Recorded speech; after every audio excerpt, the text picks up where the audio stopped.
Okay, looks like we're live on YouTube. I think everybody I've been corresponding with from the public is in attendance, so I think we'll get started. So thanks, Matt and Greg, for attending tonight's meeting, and all members of the public who are also in attendance, as well as any other members of the public that may be watching the stream on YouTube. This is the information open house meeting for the application for combined official plan and zoning bylaw amendment for 97 Gorham Road. I'm Daryl Vanderveen, junior planner at the town of Fort Erie, and Matt and Greg are the representatives on the applicant side. So Matt and Greg, did you want to speak on behalf of the application or provide a presentation for us? Yes, we will provide a presentation. I'll go first, and Matt will do a follow-up on the design issues of the site. So anytime you give us the go-ahead, we'll make a presentation. Yep, you should be good to go. We're good to go? Okay. My name is Greg Hind. I'm a professional planner. I'm here tonight with Matthew Schmid. He's an architect within the Niagara region. We represent BOMO 5 Incorporated. BOMO 5 is made up of Ross Boncourt and Cam Mofeed and their children. Both Mr. Boncourt and Mr. Mofeed have been in the residential development business for over 40 years in the Niagara area. And most importantly, a good percentage of their business is deals with the development and management of residential apartment properties. In this particular situation, we think whoever develops the site, and it'll be us, stays on to manage it, to protect the integrity of the site, the integrity of the neighborhood, and by providing a quality management service to the site. And the Boncourt family and the Mofeed family have certainly done that in the Niagara Peninsula over the last 40 years, and have been awarded, have received many awards throughout the Niagara Peninsula from provincial governments, federal governments, and local municipalities for the fine job they've done. And just as important, one of the partners does live in Ridgeway. So it's not that he just has a vested interest in the property, he has a vested interest in the community and the neighborhood. The site itself, if we could go to the site itself, Matt, please. I know I want the existing site. Please. The existing site is the one that most of the neighborhood is familiar with. It's 1.6 acres in size, or 0.65 hectares. It enjoys 240 feet of frontage and 290 feet of depth. And it has 5 buildings on it right now. The 2 old motel units, which have been used for residential development, residential occupancy, over the last almost 20 years now, I believe. It has a recreational pavilion, and it has a single detached residential house on it for the management of the site. And that's critical to how the 2 partners do manage their sites. There's usually somebody close by or on their site to manage the site and take care of any of the concerns the neighborhood may have.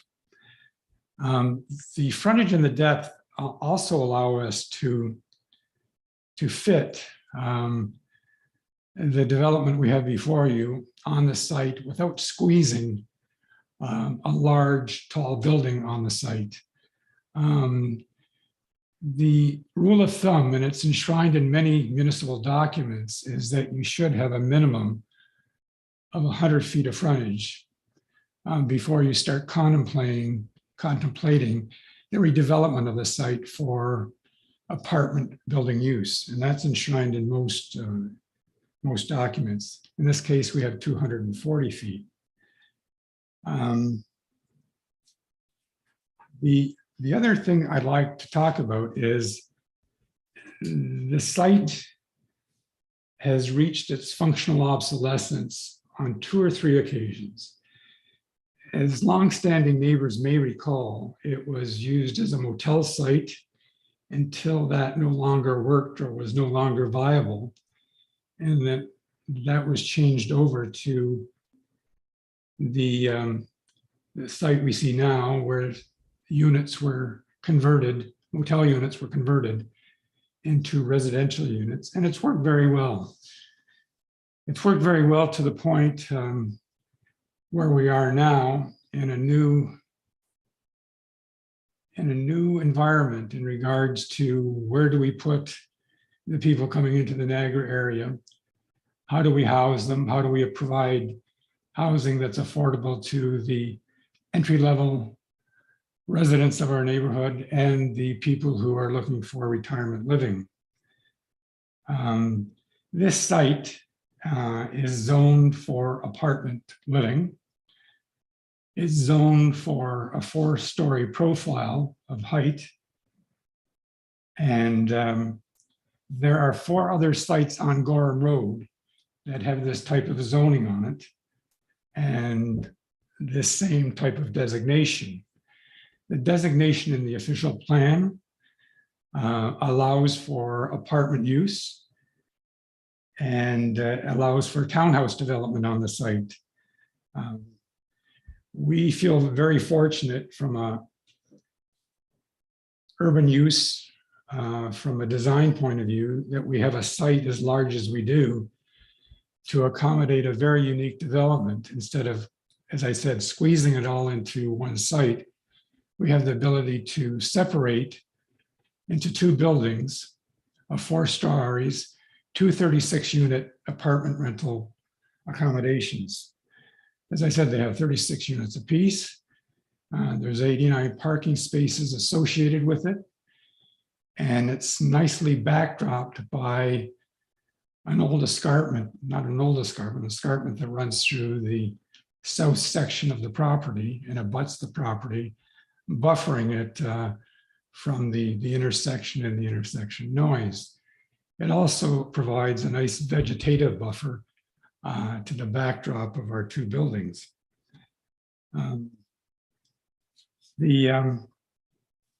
As I said, the official plan of the town of Fort Erie provides for medium density on this. It provides for apartment living.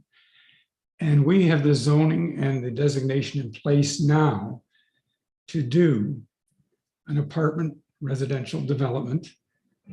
And the only reason we're here for amendments to that is we want to increase the density.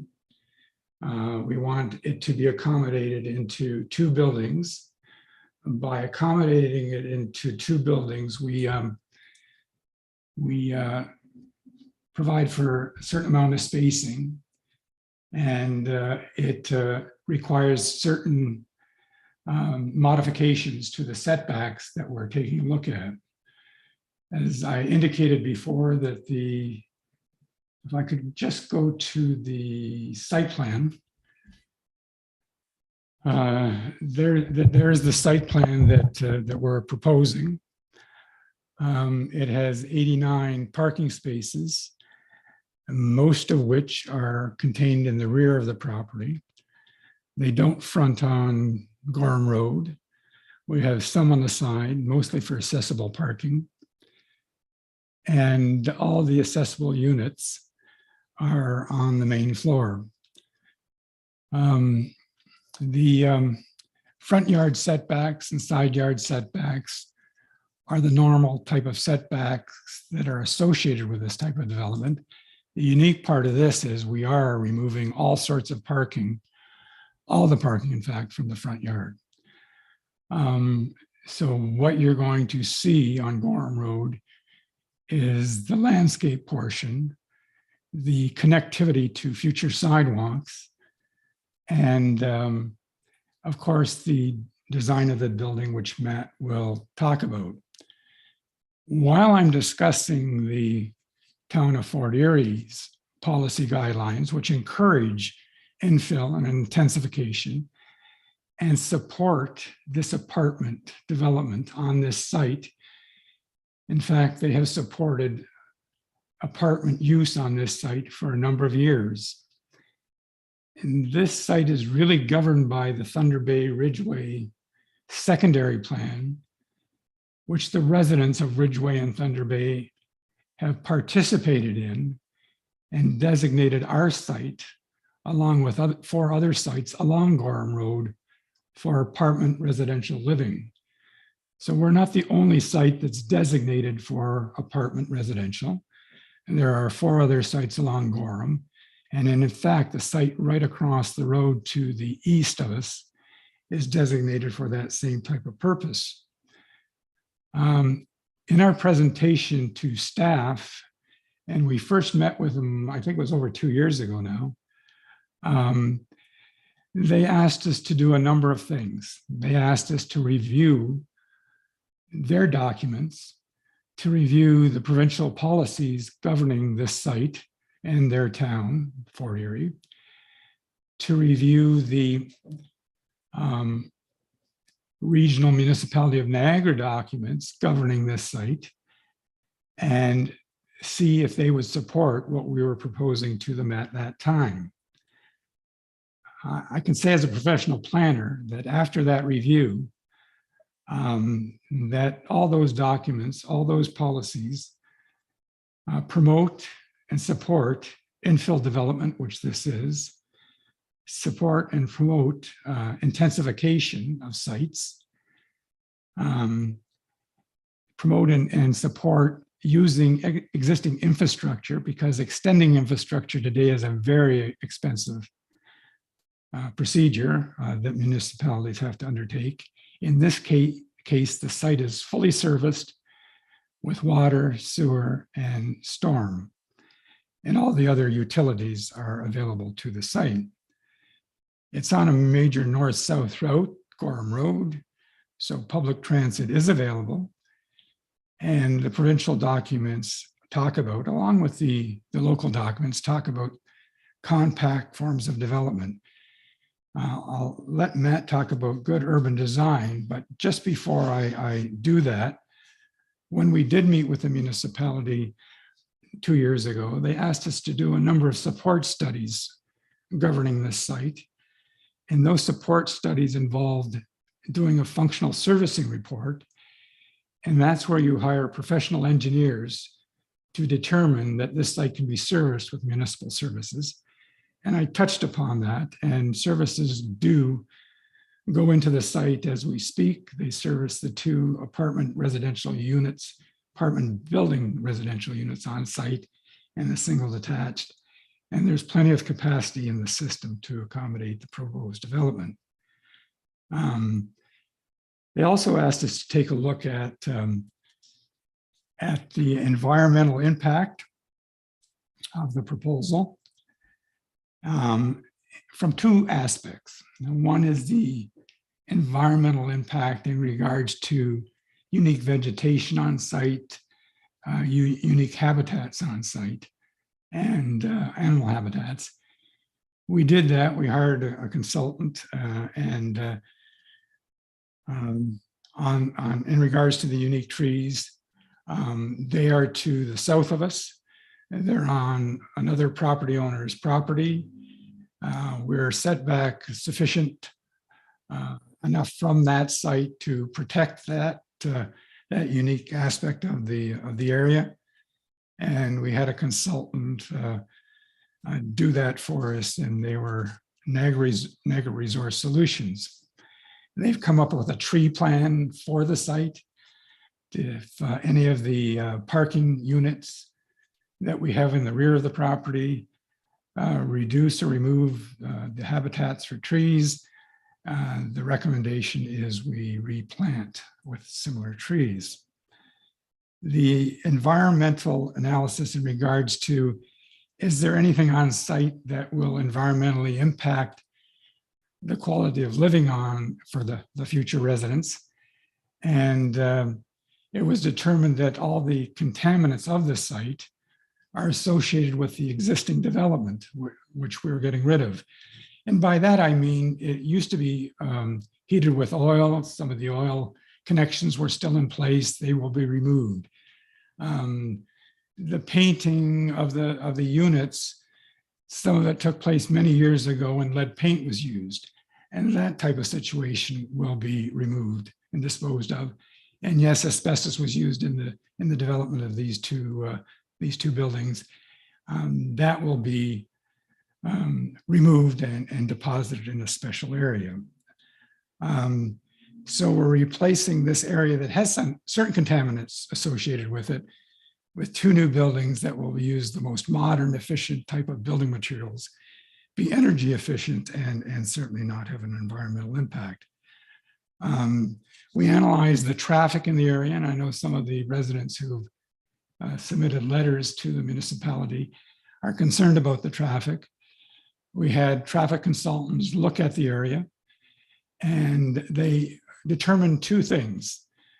Number one, because there was an intersection to the south of us, and it was on a rise on Gorham Road, and that there was a concern of the existing situation in regards to the two access points that access the existing development.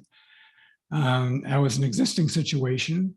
They felt that it should be signed in some way, just to notify people coming down the hill and that there is an access point there.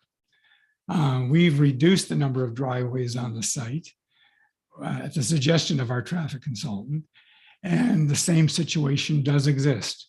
There should be some sort of signage addressing that there is a new driveway as they come down the hill. But the structure of the road and the safety of the access points are supported by the traffic consultant. Those are my preliminary comments in regards to the site and the analysis we've done from a planning perspective. I'll turn it over to Matt Schmid to take you through why the site is designed the way it is, why the buildings look the way they do, and how it fits in to the community and the functionality of the site. Matt?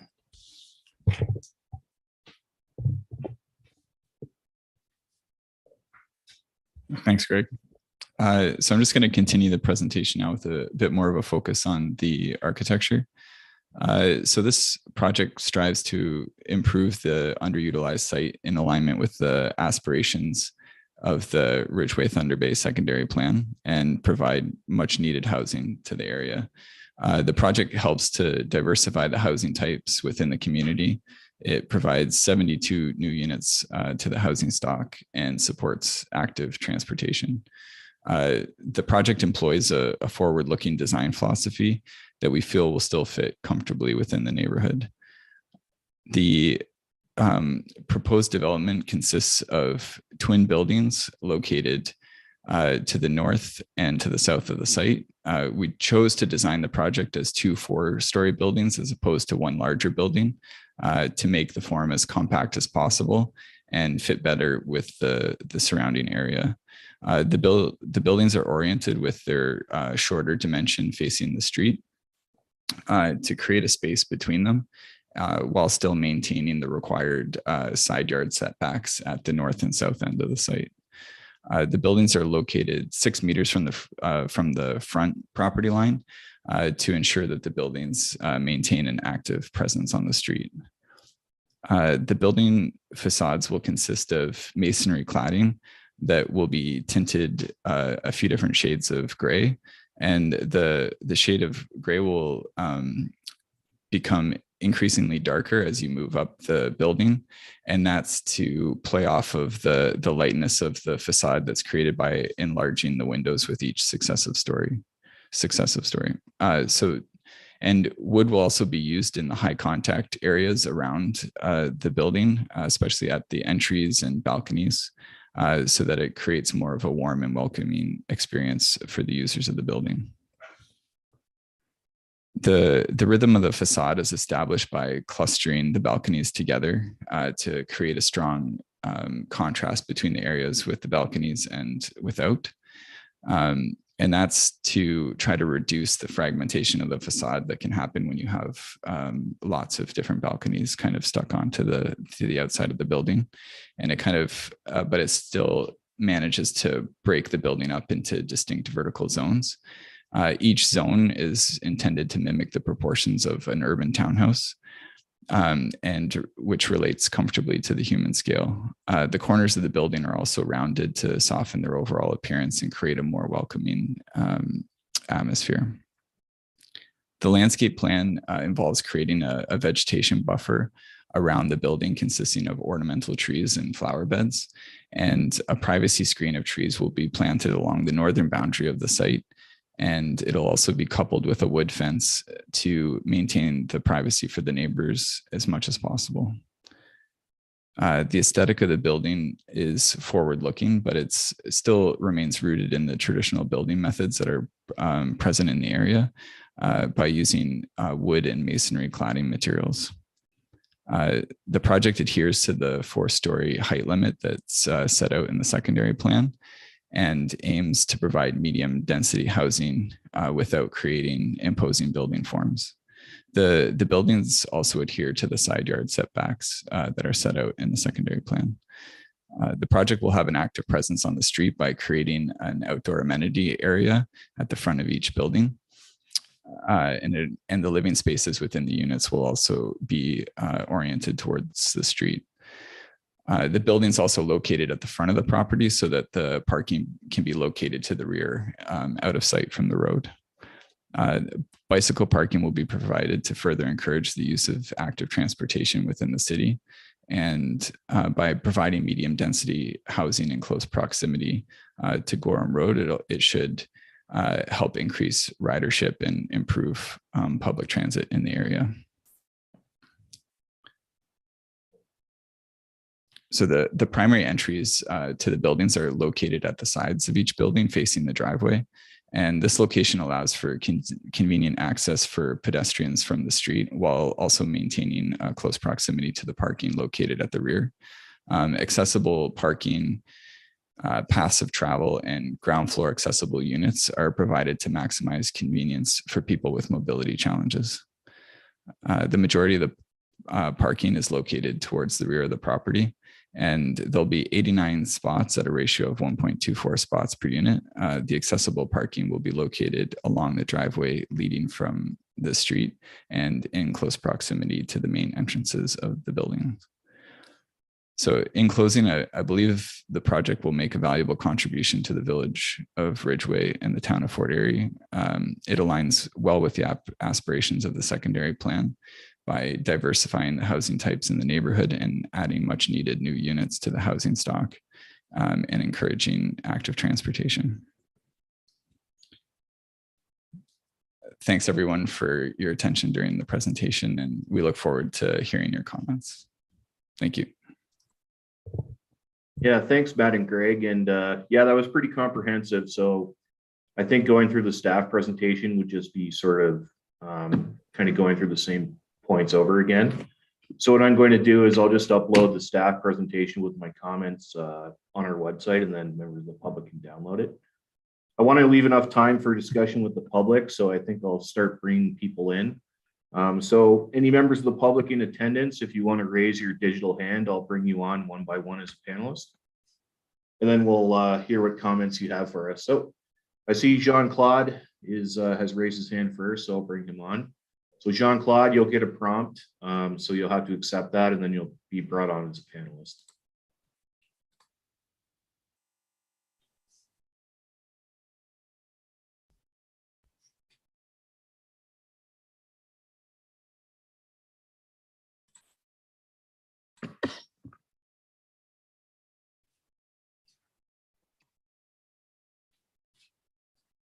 Hello. Hello, how are you? We can hear you.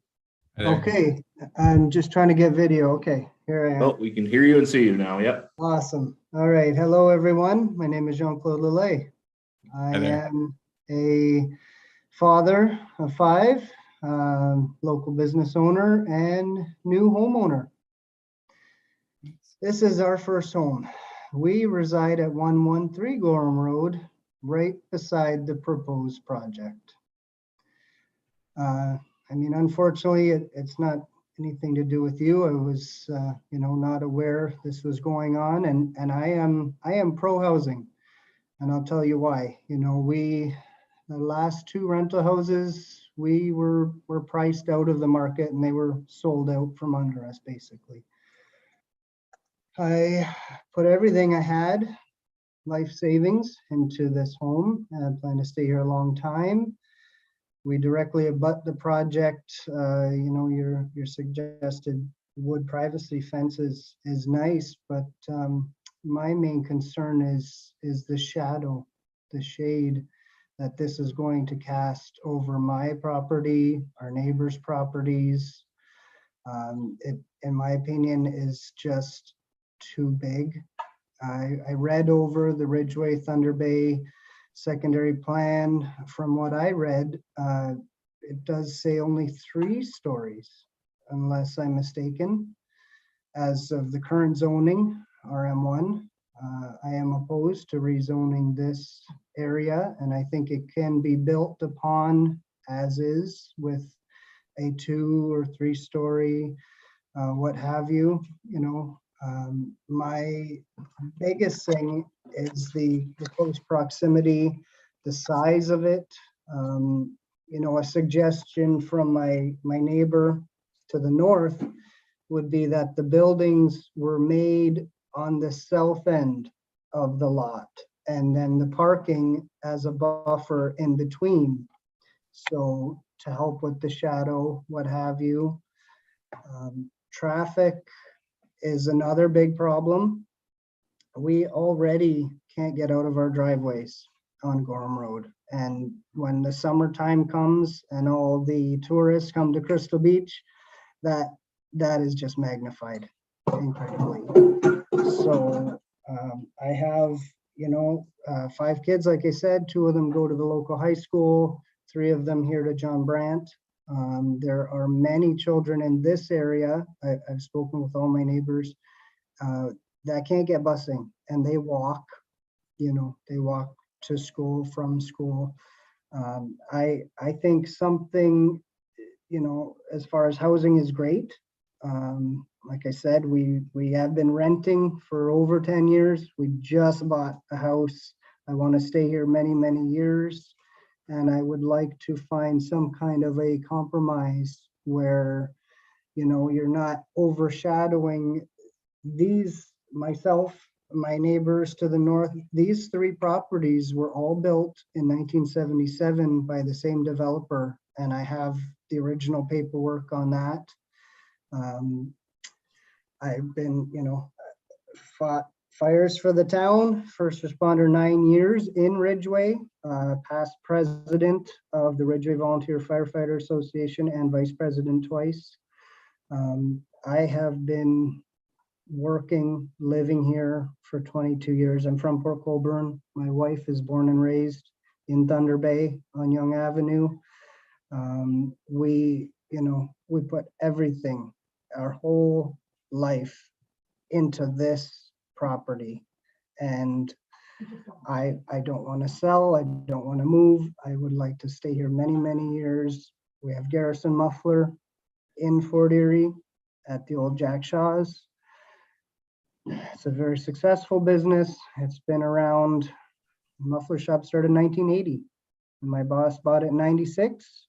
He worked there 50 years, before he wanted to retire, and I wanted to keep going. So we're long-term people. We're not just fly by night looking to make a buck. So I would like to see maybe a new plan with the current zoning as it is, RM1, not changing that to RM2, and make it some kind of a compromise between, what you're planning and what we, as a reasonable enjoyment of our property, expect. We are gardeners. We plan we lived in Shirkston just the last 2 years, planted huge gardens, grow our own food, can our own food. the shade, the sunlight is huge. It's a major issue. And privacy. We're going to have people looking out their balconies into our yard all the time, watching everything in a fishbowl. I was in a fishbowl 9 years in the fire hall. I did not come here to be watched, all the time. So that's my 2 cents. Yes, trees. I know there's a lot of 100-year-old trees around here. I hate to see them cut down.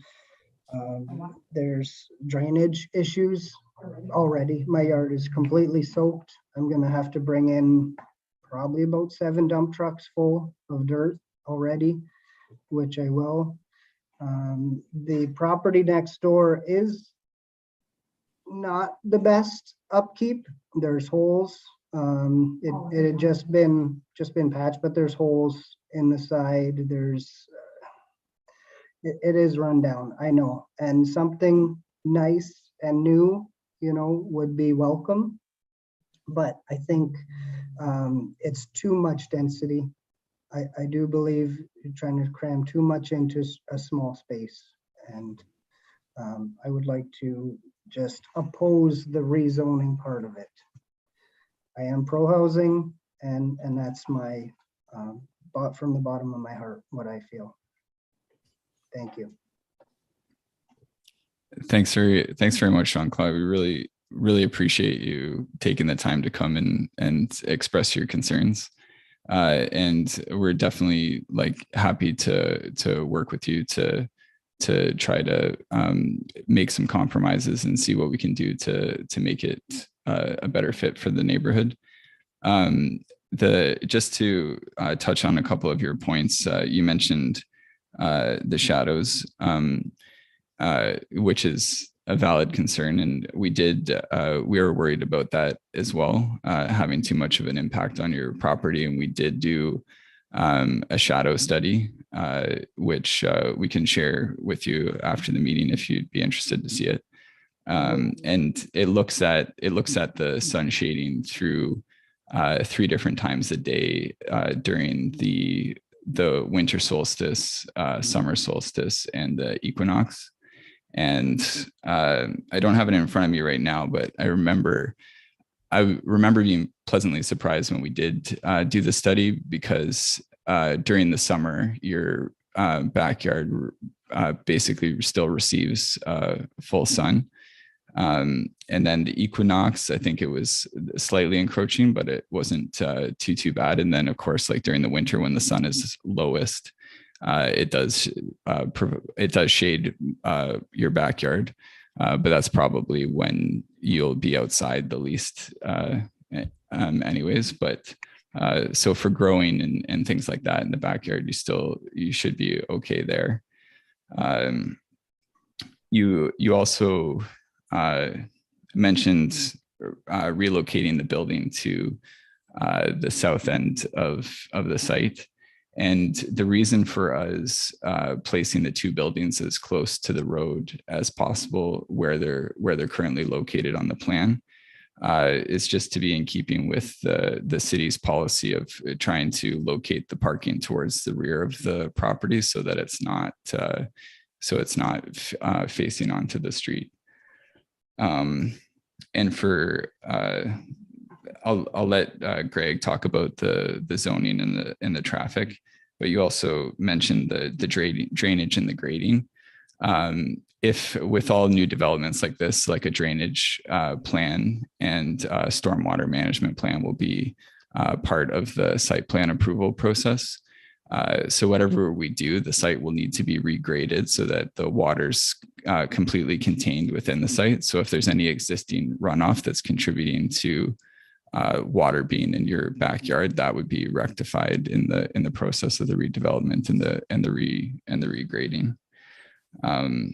But yeah, we'll also take these comments back to our clients and see what we can do, if there's anything else we can do to mediate the overlook issues and the privacy issues. I do think that in looking, when I was designing the building, I was looking at it in section, and with the building being 20 feet back from the from the property line. That'll also be a lot further than the existing building is. So it's not like we're putting the new building right where that existing building is. It'll be quite a bit further back from where your fence currently is.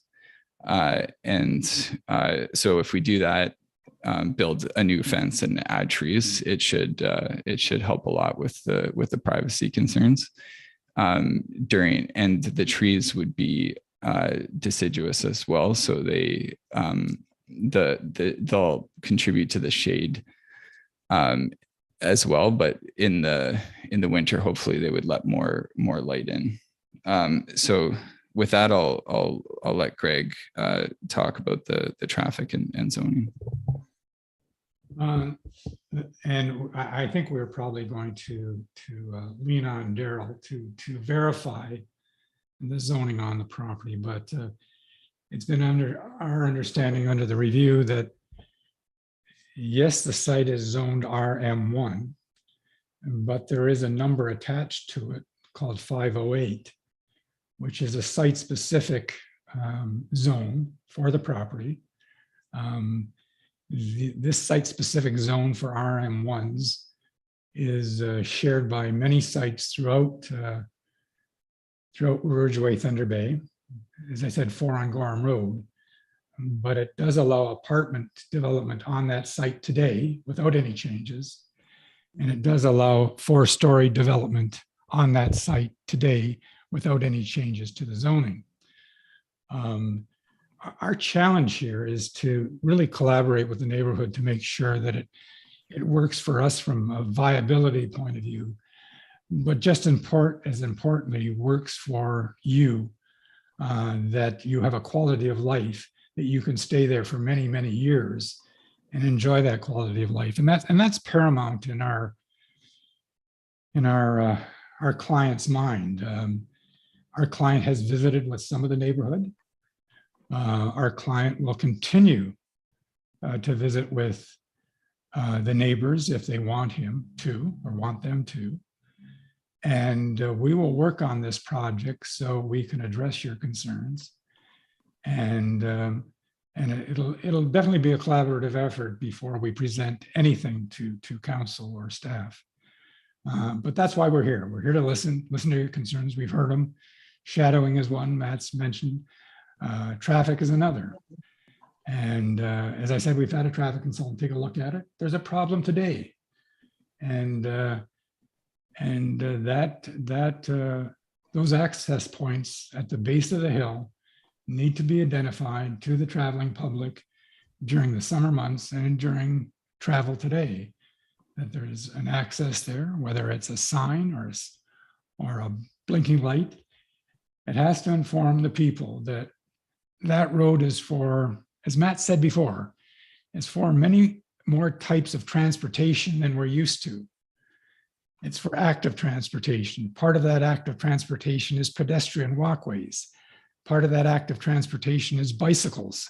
And we've provided much of our main floor and even some areas outside for bicycle storage, and that's inside, so that the residents enjoying the apartment units will be able to bike to many of the local areas in Fort Erie and the immediate neighborhood and to downtown Ridgeway.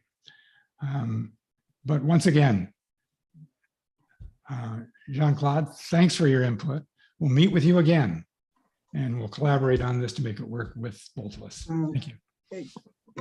If I may, while you're here, the parking at the rear is a suggestion. I did read that in the secondary plan. I do have 5 kids that play outside in winter. I have a couple teenagers now that do suffer from anxiety and depression, and sunlight is very important to our quality of life. And the winter months, it's going to be very shadowed, because I did the research, and the sun in the 3 different phases, and the southmost phase is going to be your building shadowing my house. The current apartment is not, not been upkept. I don't know how, holes in the walls and, like my kids are able to fall through. If they peeked in there, it's like, just plywood that's smashed out. But I would definitely like to see the shadow study, if you may, afterwards. The whole project is ostentatious, if I would. This is Ridgeway. It is a small town. We moved here for the small town feel of it. And the spirit of Ridgeway, there's many historic sites. I would like to see something built there. I would like people to have housing. This is all good things, but it's too close to my house. My neighbor is, also, I'm watching this, a lot of our neighbors, and they're all on the same page that, it's too big and you're trying to cram too much stuff in the density part of it. And I think, there should be less units, move it over. Parking is only suggested at the back. So a buffer would be nice between the building or buildings and my property. I don't want to be overshadowed like that, whether it's a month of the year, 3 months of the year. It's not, it's affecting my reasonable enjoyment on something I just paid $500,000 for. Thank you. Thanks again. Thanks for the comment, Jean-Claude. I think I'm going to bring on our next attendee who has his hand raised, Jeffrey Aldridge. Thanks for attending, Jean-Claude. If you want to have further discussion with me in the meantime, feel free to reach out and we could speak by phone or you can come into town hall. That's fine. So I'm going to move you back to an attendee, Jean-Claude, and then I'm going to bring in Jeffrey Aldridge. Thank you.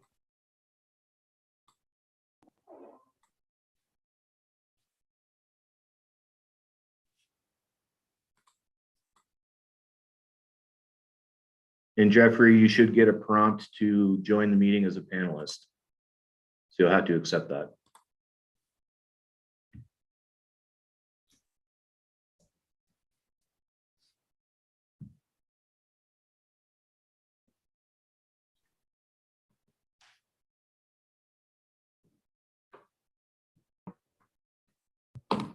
Good afternoon. It looks like you can see me.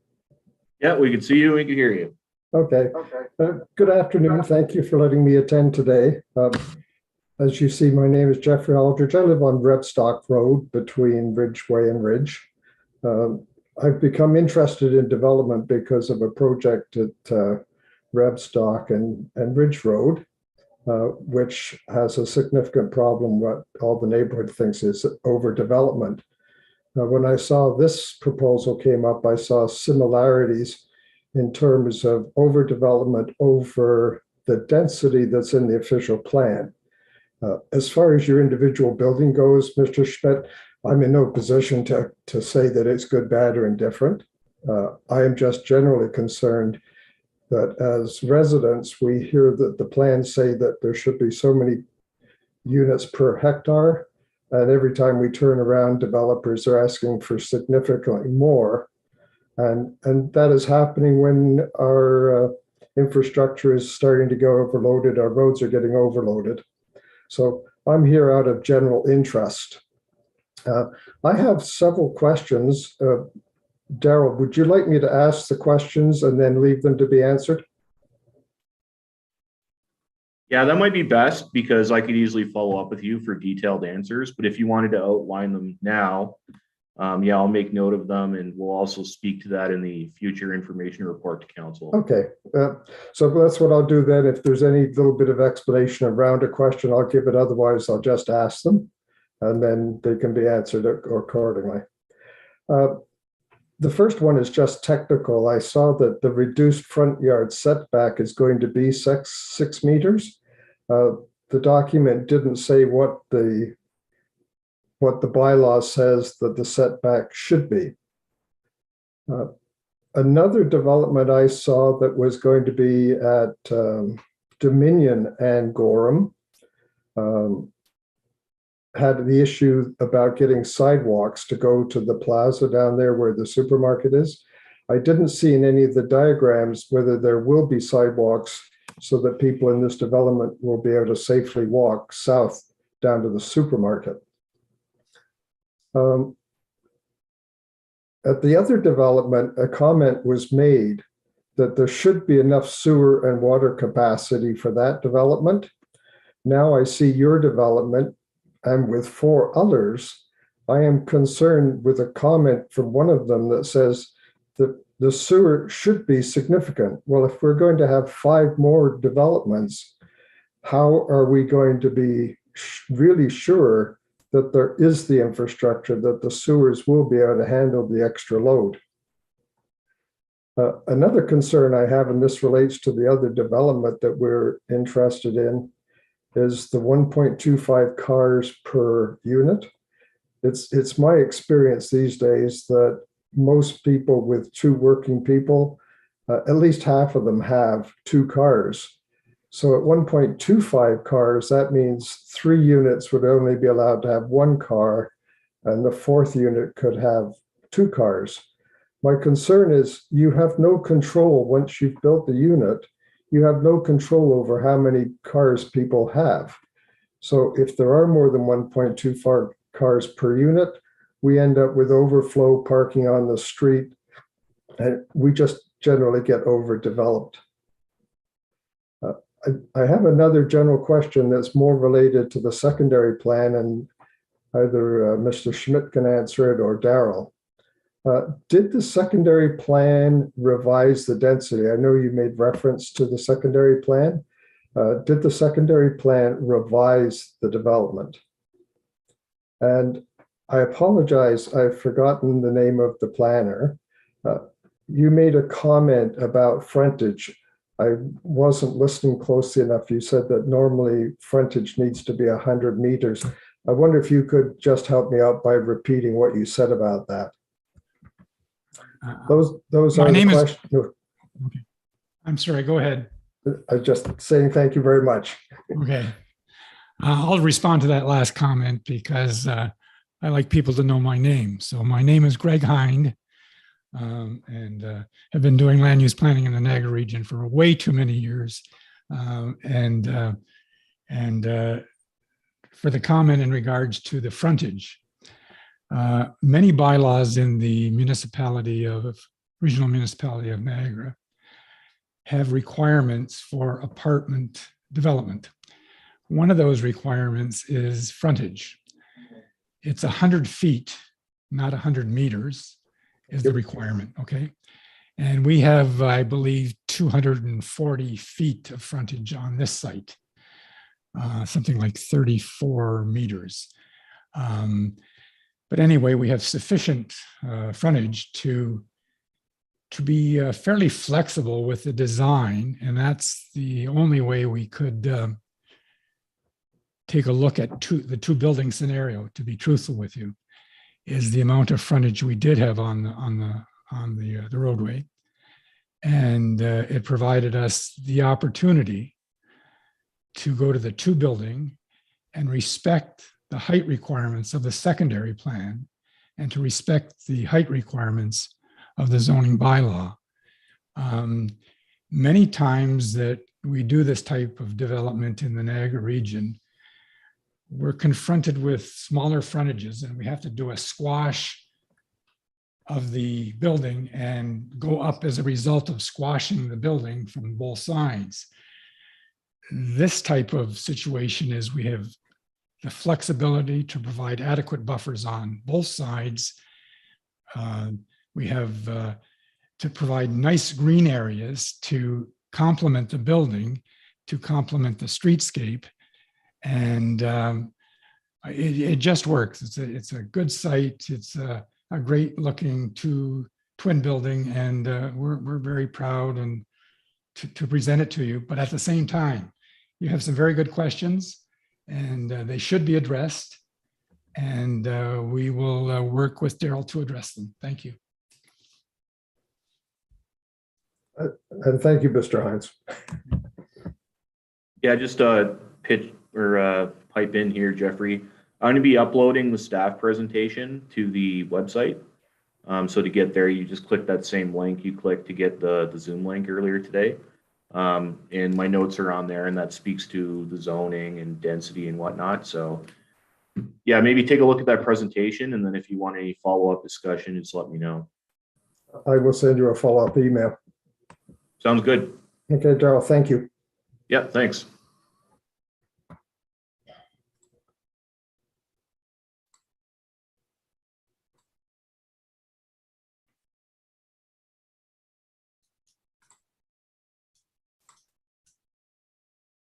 Okay, so we do have a few minutes left. Are there any other members of the public in attendance that would like to join as a panelist? Oh, I see Pat raised his hand, so I'll be bringing him on. Pat, again, you'll receive a prompt to join the role as an attendee. You'll have to accept that. Sorry, as a panelist.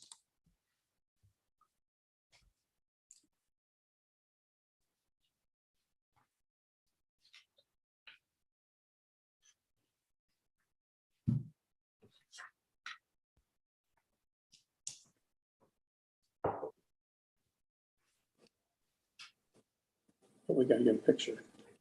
How do we do that? Start video. There we go. Hello, can you hear me now? Yeah, we could hear you and we could see you. Okay, I'm Pat Huffman, live at 104 Gorham Road. I've lived here since 1979, and I've seen a lot of changes in the area to everything. Back then there was a lot of traffic, but I've seen the traffic pick up and pick up and pick up. And it's pretty insane out here in the summertime. I have a hard time coming out of my driveway. I have a turnaround in my driveway. If I had to rely on backing onto the road, I would have crashed many vehicles over the years because it's just impossible to back onto the road. So I was able to pull out. But most times when I do pull out the driveway, since I'm on the east side of the road, I will just turn right to get into the flow, because turning left a lot of times it's like the 401. And this traffic turning into this new development, anybody that's coming northbound turning into the development, with the way the traffic comes over the hill, it's going to be a blind driveway. Yeah. That driveway is approximately 250 feet from the top of the hill. And not everybody goes 50 kilometers an hour, as you know.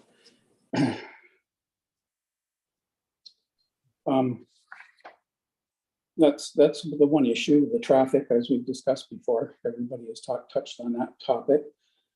And the RM1-508 zone I do see is approved for 4 stories. I didn't realize either. I thought that was 3-story approval only, but I see it is for 4. But I understand that the RM1-508, if I'm reading it correctly, it's only approved for 35 units per hectare. And the property only has 6,400 cubic per square meters. So it's only 2/3 of a hectare. So I don't know how that goes as far as the amount of units that are allowed on, because 2/3 of 35 units would be 22.5 units, if I'm doing that correctly. So changing to RM2 zone would allow you to go to, if I'm not mistaken, 72 units per hectare. If you had a hectare, you have 2/3 of a hectare, which, if I'm reading it correctly, allows for 50 units, not 72. So that's what I want to talk about there. See what you have to say about that. The next thing is the pedestrian traffic. I think Jeffrey Aldridge touched on the pedestrian traffic a little bit, but the sidewalk on Gorham Road is on the east side in front of my house. There is no sidewalk on the west side of the road. So if you're adding potentially 72 units, you're probably looking at 150 to 200 people living there. And there's no safe way for pedestrian traffic to reach. I'm sure it's going to be advertised as beautiful historic downtown Ridgeway being only steps away from this property. But the first few steps is going to be across the street. Now you can walk the shoulder down as far as the trail and walk safely across the trail, or you can walk up to the top of the hill and cross with the light. However, you still have to get across the turning lane that is not regulated by the light. So there's no safe way for pedestrians to get across the street to reach the safe sidewalk on Gorham Road. That's something that hasn't been really touched on too much today at all.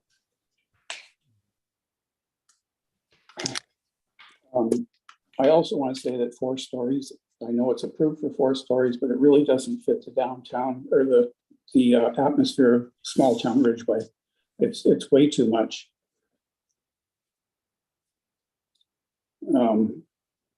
The sewer issue is an issue too. I hadn't even thought about that till Jeffrey brought it up, but the sewer issue is an issue. I personally worked in the water and sewer department in the town of Fort Erie for 30 years. And on many occasions, particularly in a rainfall area, we had to pump the sanitary sewers into the creek at the Ridgeway pumping station on Nye Road. And that's where this sewer flows north to that pumping station where it gets pumped until it runs by gravity into the Crystal Beach sewer plant. So there could be an issue with sewers there as well if you go adding all these new developments to them. Anyway, it's something that needs to be looked into. It'd just be more sewer going out into the creek. And we don't need more environmental problems like that.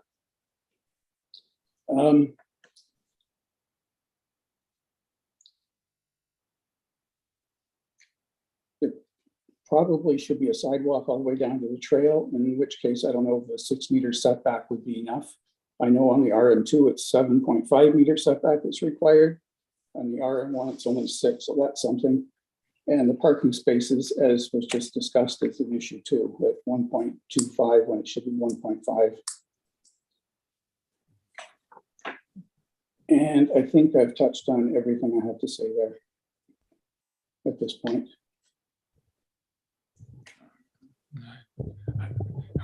We certainly hear you.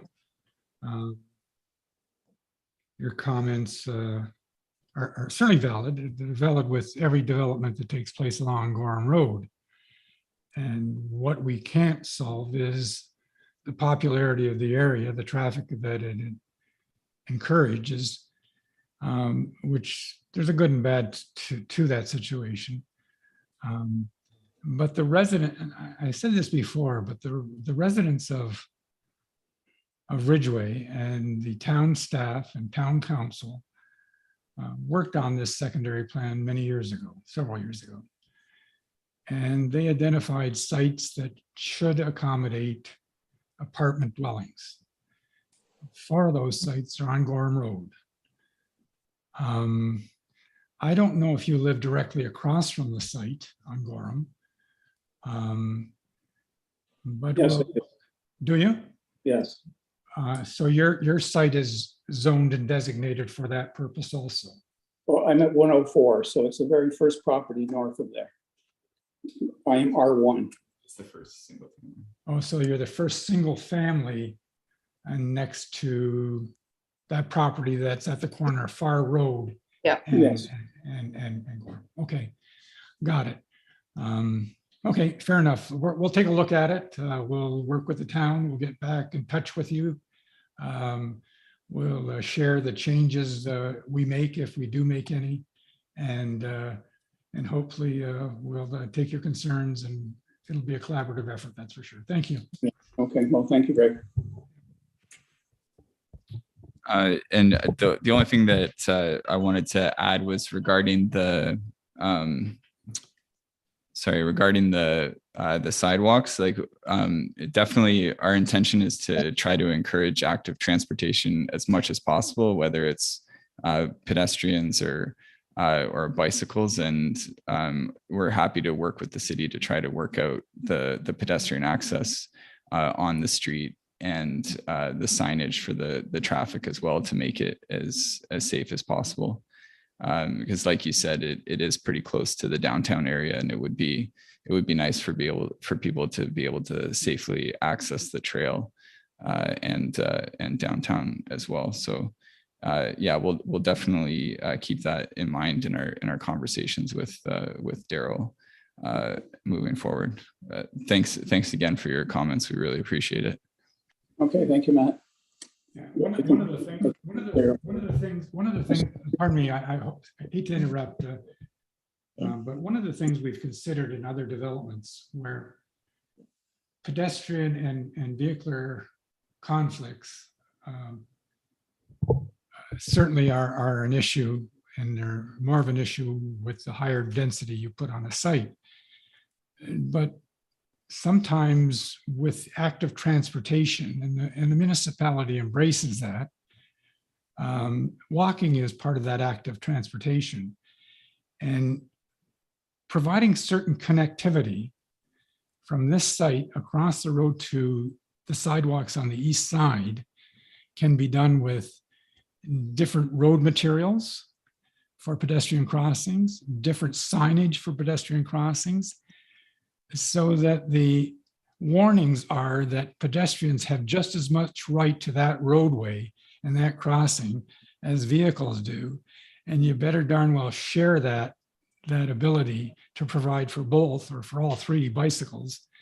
And we're certainly willing to work with the municipality to make sure that we provide some type of reminder to the vehicular, the 2 tons of steel going up and down that road, and that it's a shared roadway. It's a shared roadway for bicycle crossings and pedestrian crossings, and to connect with the trails and the sidewalks in that area. I think that's a very valid concern you have, and I think we're going to take that one very seriously. Thank you.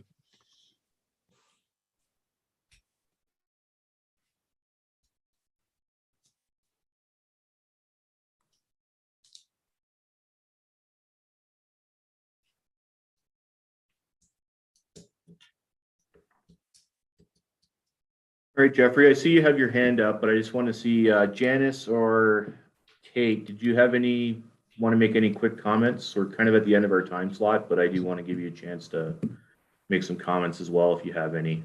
If you do, please raise your digital hand. There should be a prompt to do so at the bottom of the Zoom app.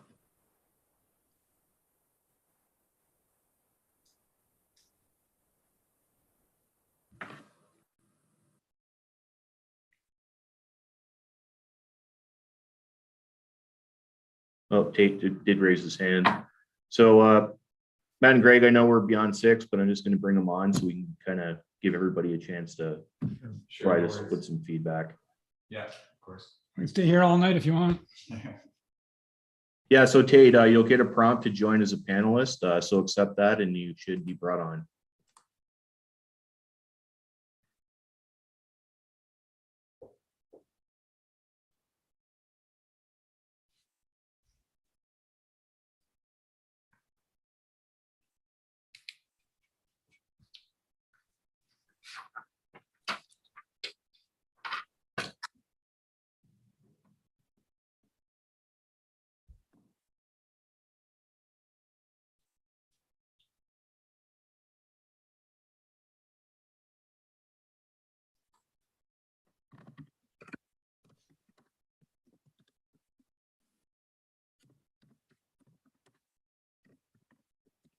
Hello?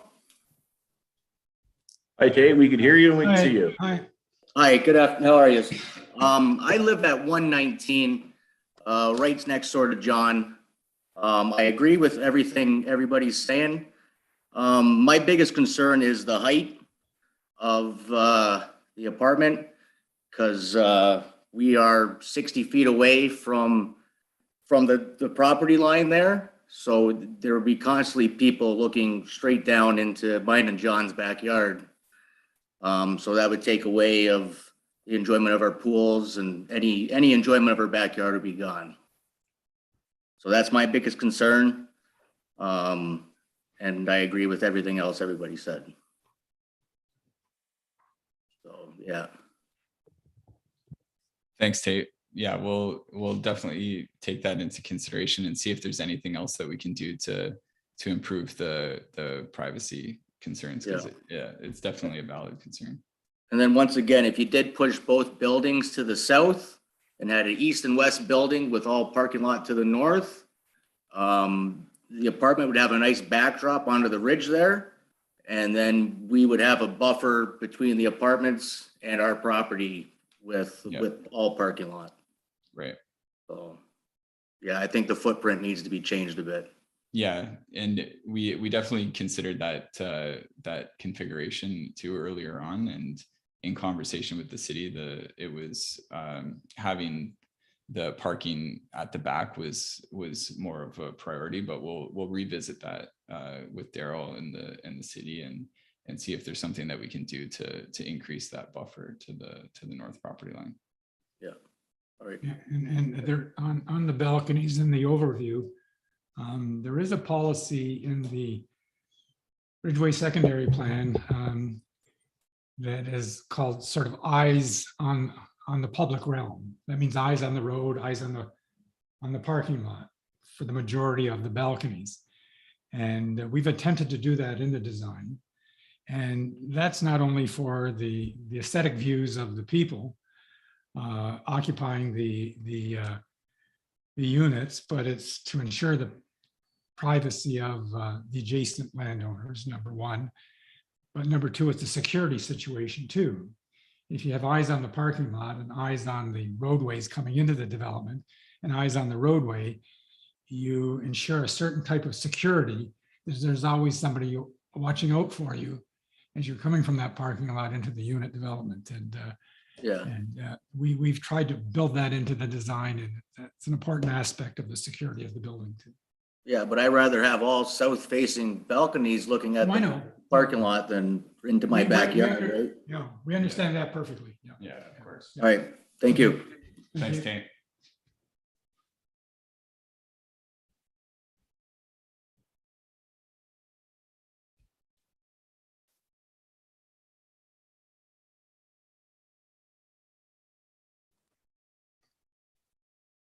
Okay, Janice, I think you're the only member of the public we haven't heard from as of yet. If you were interested in making some comments tonight, please feel free to raise your digital hand and we'll bring you on as a panelist.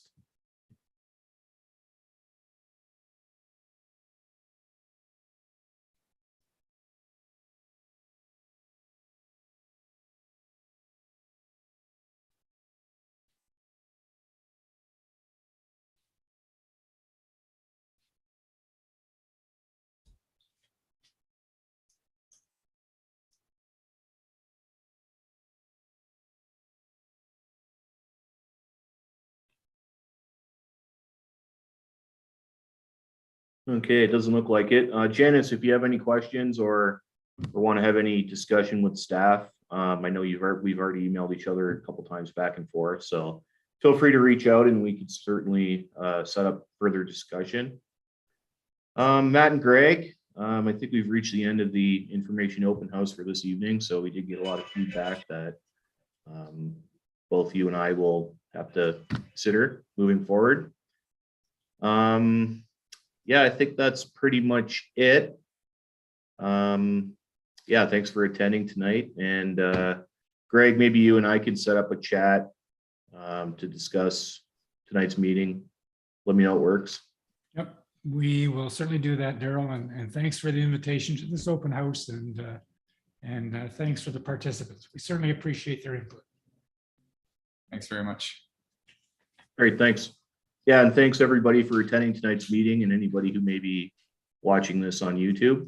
If anybody has any questions, feel free to reach out to me. I'm the file lead.